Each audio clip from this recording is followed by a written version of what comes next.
معزز سامعین گرامی قدر، حیا کے حوالے سے چند گزارشات کو آپ کے سامنے رکھ رہے تھے۔ اللہ رب العزت کی حیا اصل حیا ہے کہ ہر بندے کو اللہ رب العزت ہی کی حیا کرنی چاہیے۔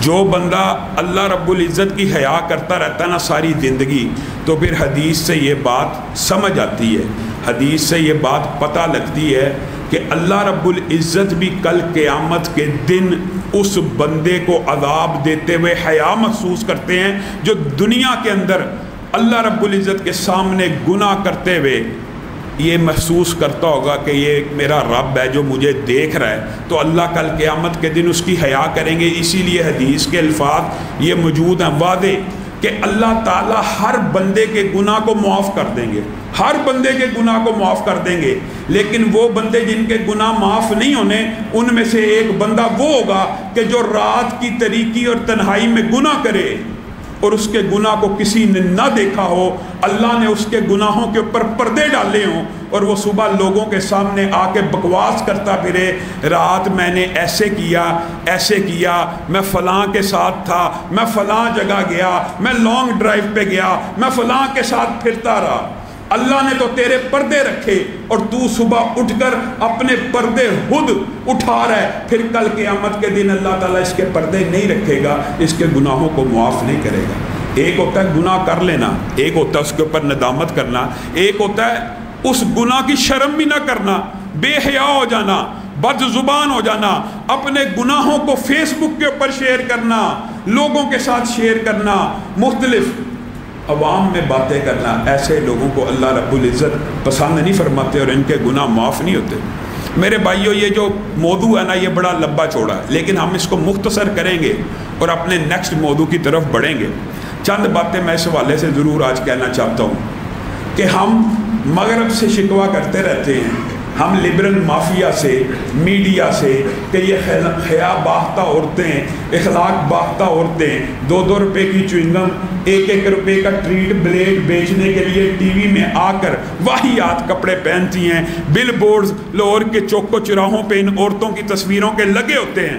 یہ ہم شکوہ کرتے ہیں نا، لیکن آج شکوہ آپ سے بھی ہے اور میں خود اپنے آپ سے بھی کر رہا ہوں، اور کسی کو تان کرنا مقصود نہیں ہے۔ ہم نے اپنے بچوں کی کیا تربیت کی ہے، ہم نے اپنی بچیوں کی کیا تربیت کی ہے۔ ہم اپنی بیٹی کا لباس کم عمر سے چھوٹا، مختصر، اس کے کھلونے جو گڑیاں آ رہی ہیں ان کے لباس بھی مختصر، جو باربی ڈولز آ رہی ہیں ان کی تصویریں بھی گندی، فحش۔ وہ کون سا ایسا جوہری فرق ہے کہ آپ 10-11 سال تک بچی کو مختصر سے مختصر لباس بناتے چلے آئیں اور اچانک 12-13 سال میں جب وہ بالغ ہو جائے اس کو برقع پہن لو، اس کو حجاب لے لو۔ وہ کیا ایک رات میں فرق آ گیا یا ایک دن میں، جو ساری زندگی کپڑے مختصر پہنتی رہی؟ اور دکھ پھر کپڑے کے تاجروں سے بھی ہے۔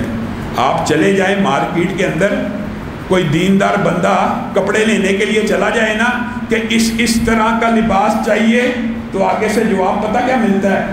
اس لباس کی تو ڈیمانڈ ہی مارکیٹ میں نہیں ہے، لباس تو چھوٹا ہے، لباس تو سکرٹ میں ملے گا۔ بچہ کچھ بڑا ہو جائے نکر سے پینٹ میں منتقل ہو جاتا ہے، اور بیٹی جیسے جیسے بڑی ہو رہی ہے اس کا لباس مختصر سے مختصر کرتے جا رہے ہو۔ میں اور آپ ہمیں ان باتوں کے اوپر غور و خوض کرنے کی ضرورت ہے۔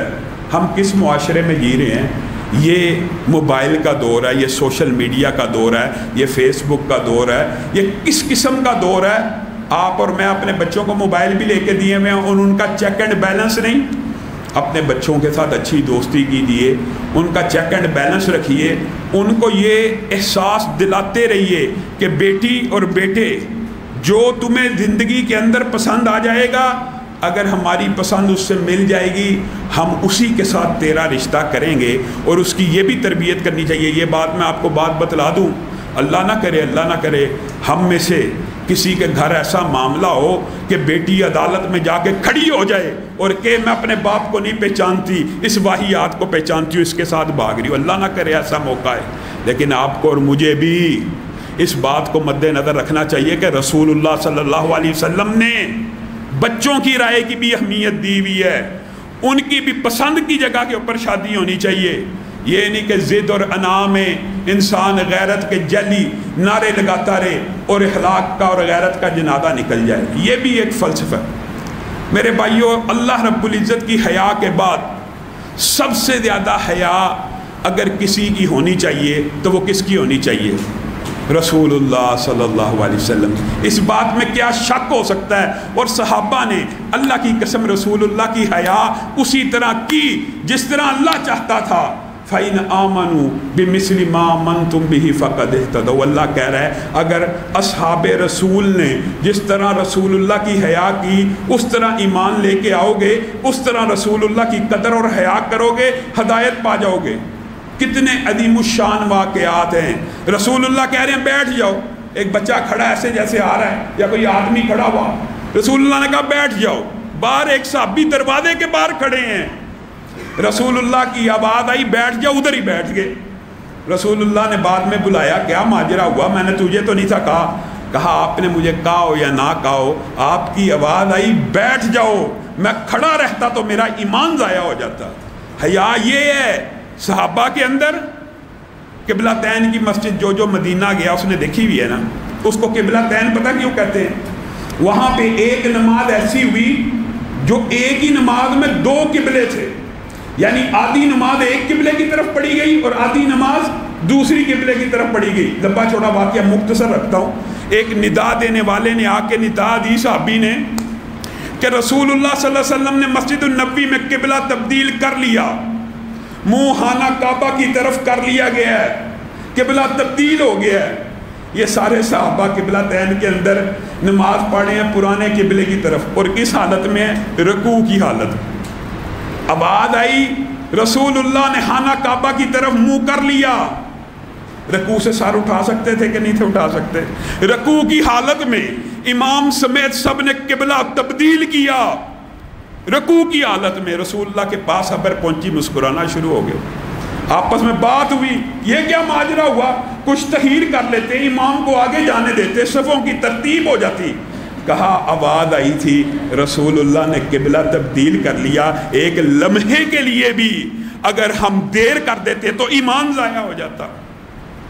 رسول اللہ صلی اللہ علیہ وسلم نماز پڑھ رہے ہیں، سبحان اللہ، حیا ہمارے اندر ہے ہی نہیں۔ رسول کا فرمان اپنی آنکھوں سے دیکھ لے، پڑھ لے، صحیح سند کے ساتھ پتہ چل جائے یہ رسول اللہ کا فرمان ہے، صحابہ کا اس کے اوپر عمل ہے، اجماع امت ہے، پھر بھی نہیں ماننا، پھر بھی ابھی سوچنا ہے، غور و فکر کرنا ہے۔ صحابہ کا حیا رسول اللہ سے پتہ کتنا تھا؟ رسول اللہ نماز کے عالم میں جوتی اتار دی، صحابہ نے پیچھے سب نے جوتیاں اتار دی۔ رسول اللہ صلی اللہ علیہ وسلم نے کہا میرے پاس تو جبریل امین حالت نماز میں آئے تھے، انہوں نے کہا تھا جوتی کے اوپر کچھ گند لگا ہوا ہے اتار دیجئے۔ اس حدیث سے بھی بے شمار مسئلے نکلتے ہیں لیکن تفصیل میں نہیں جاتے۔ رسول اللہ کو علم ہوا کس کے ذریعے؟ جبریل کے ذریعے۔ اپنی جوتی کے نیچے لگی ہوئی میل کا بھی جبریل کے ذریعے خبر ہو رہی ہے۔ جب اللہ نہیں چاہتا تو نہیں بتلاتا، جب علم نہ دینا چاہے۔ اور رسول اللہ نے جب جوتی اتار دی صحابہ کو کہا مجھے تو جبریل نے خبر دی تھی، میں نے اس لیے اتار دی، تم نے کیوں اتاری؟ کہا ہم نے سمجھا حکم نازل ہو گیا ہے، رسول اللہ نے اتاری، اگر ایک لمحہ بھی پہنی رکھیں گے تو ایمان ضائع ہو جائے گا۔ صحابہ کا تو طرز عمل یہ ہے، اور یہ ایک لمبا چوڑا باب ہے۔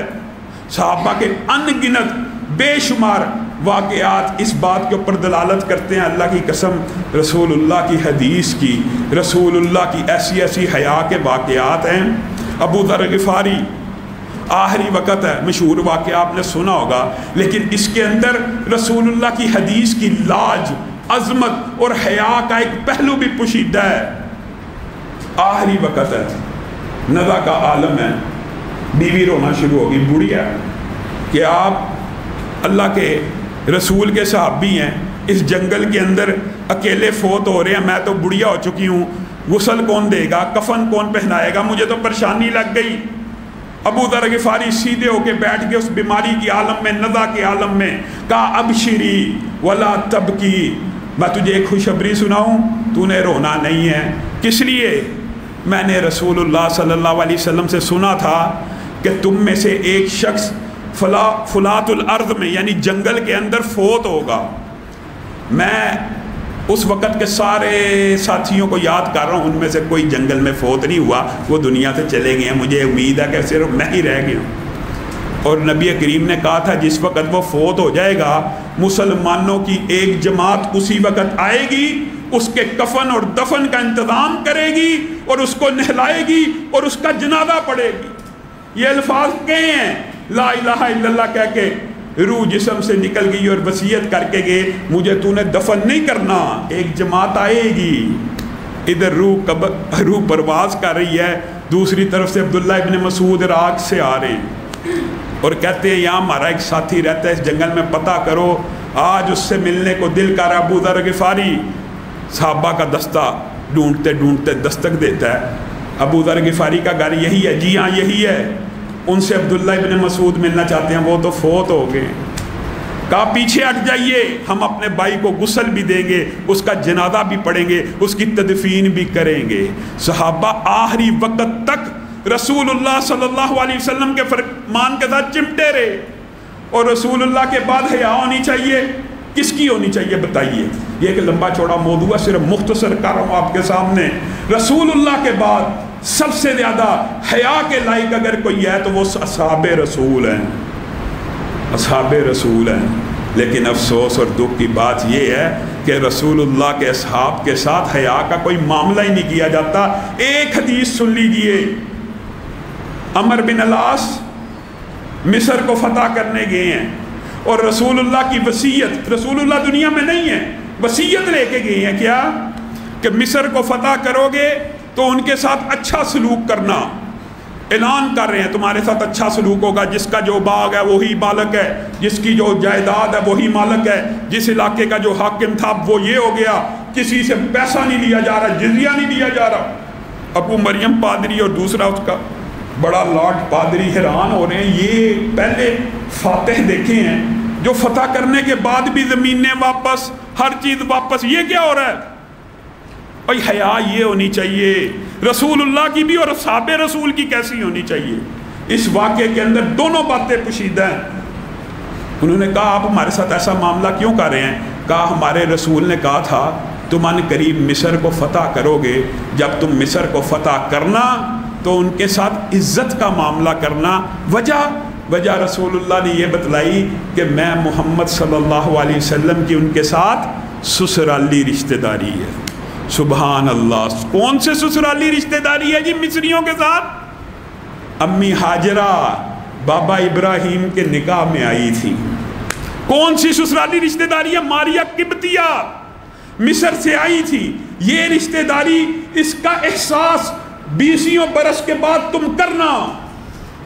اور جو ڈائریکٹ بیوی ہیں اور جو ڈائریکٹ بردر ان لا ہیں، ایک بدبخت اٹھتا ہے سوشل میڈیا پہ آ کے پھکیاں بیچ رہا ہے، چورن فروخت کر رہا ہے، نعوذ باللہ معاویہ کی ناک ہاک آلود ہو۔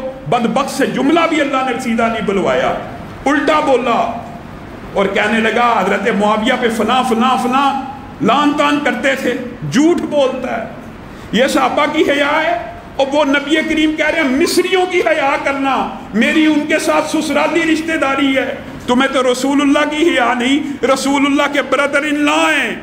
ام حبیب حضرت ابو سفیان کیا لگتے ہیں رسول اللہ کے سسر ہیں، تم تو براہ راست سسر کی رشتہ داری کی بات نہیں ہو رہی، ہاجرہ یا ماریہ قبطیہ کی قبیلے یا کنبے یا نسب کی بات نہیں ہے۔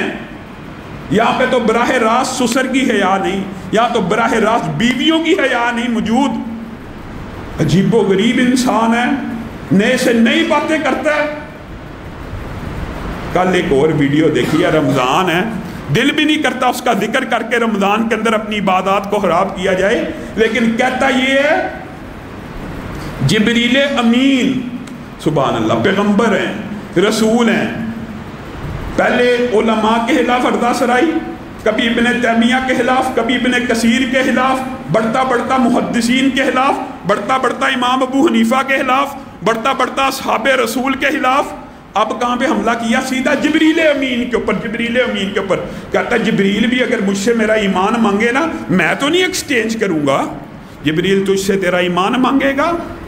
وہ جو صحابہ کے ساتھ اتر کے جنگ کرتے رہے، وہ رسول اور پیغمبر مقرب فرشتے تیرے ایمان کی تیرے ساتھ تبادلہ کریں گے؟ اس کا بندہ کیا جواب دے؟ اس آگے سے لاجک پتہ کیا پیش کرتا ہے کہ فرشتے جبرن ایمان قبول کیے ہوئے ہیں، جبرن بھی ایمان قبول کیے ہوئے ہیں، تو فرشتوں کے اندر بھی درجے ہیں، مراتب ہیں۔ اللہ کو پتہ ہوتا ہے جیسے کہ کس کو پیغمبر انسانوں میں سے بنانا ہے، اسی طرح فرشتوں کے اندر بھی اللہ کو پتہ فرشتوں کا سردار کس کو بنانا ہے۔ تو اپنے ایمان کی مثال کبھی جبریل امین سے دیتا ہے؟ یہ کیسی باتیں ہیں؟